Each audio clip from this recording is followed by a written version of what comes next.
कोणत्या पक्षासोबत आघाडी करावी या मुद्द्यावरून महाराष्ट्रातील 2 पक्षांमध्ये बंड झाले। परिणामी हे दोन्ही पक्ष फुटले। आता त्याचीच पुनरावृत्ती तामिळनाडूत होताना दिसत आहे। विधानसभा निवडणुकीचे निकाल आल्यानंतर तामिळनाडूत राजकीय अस्थिरतेची परिस्थिती निर्माण झाली होती। विजय यांच्या टीव्हीकेने सत्ता स्थापनेचा दावा केला होता, परंतु त्यांच्याकडे बहुमताचा आकडा नव्हता। त्यावेळी अण्णा द्रमुकमधील एक मोठा गट टीव्हीकेला समर्थन देऊन सत्तेत सामील होण्याची मागणी करत होता, परंतु पक्षाचे नेते पलानीस्वामी यासाठी तयार नव्हते। ते एक वेगळीच खेळी खेळत होते।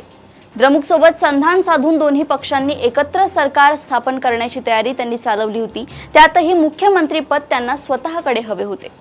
द्रमुक नेते स्टॅलिन यांनी हा प्रस्ताव झिडकारून तर लावलाच, शिवाय विजय यांच्या पक्षाला बहुमतासाठी रसद पुरवण्याची खबरदारी घेतली। स्टॅलिन यांच्या या धोबीपछाडमुळे आधीच अस्वस्थ असलेल्या अण्णा द्रमुकच्या काही नेत्यांचा आणि त्यांच्या समर्थक आमदारांचा धीर खचला।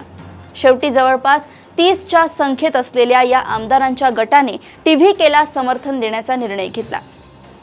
पक्षाचे सरचिटणीस पलानीस्वामी यांच्यावर टीका करत त्यांनी पदावरून पायउतार व्हावे अशीही मागणी या लोकांनी केली आहे। कदाचित हा फुटीर गट आता आपलाच पक्ष मूळ पक्ष असल्याचा दावा करू शकतो। सध्या तरी या पक्षामध्ये अधिकृतरित्या फूट पडलेली नसली तरी पलानीस्वामी आपल्या भूमिकेवर कायम राहिले तर महाराष्ट्रात शिवसेना आणि राष्ट्रवादी काँग्रेसच्या बाबतीत जे काही घडले तेच तामिळनाडूत अण्णा द्रमुकच्या बाबतीत घडण्याची दाट शक्यता आहे। अशाच घडामोडी व अपडेट सोबत पुन्हा भेटूया देशोन्नती संपादकीयमध्ये। बघत रहा देशोन्नती। नमस्कार।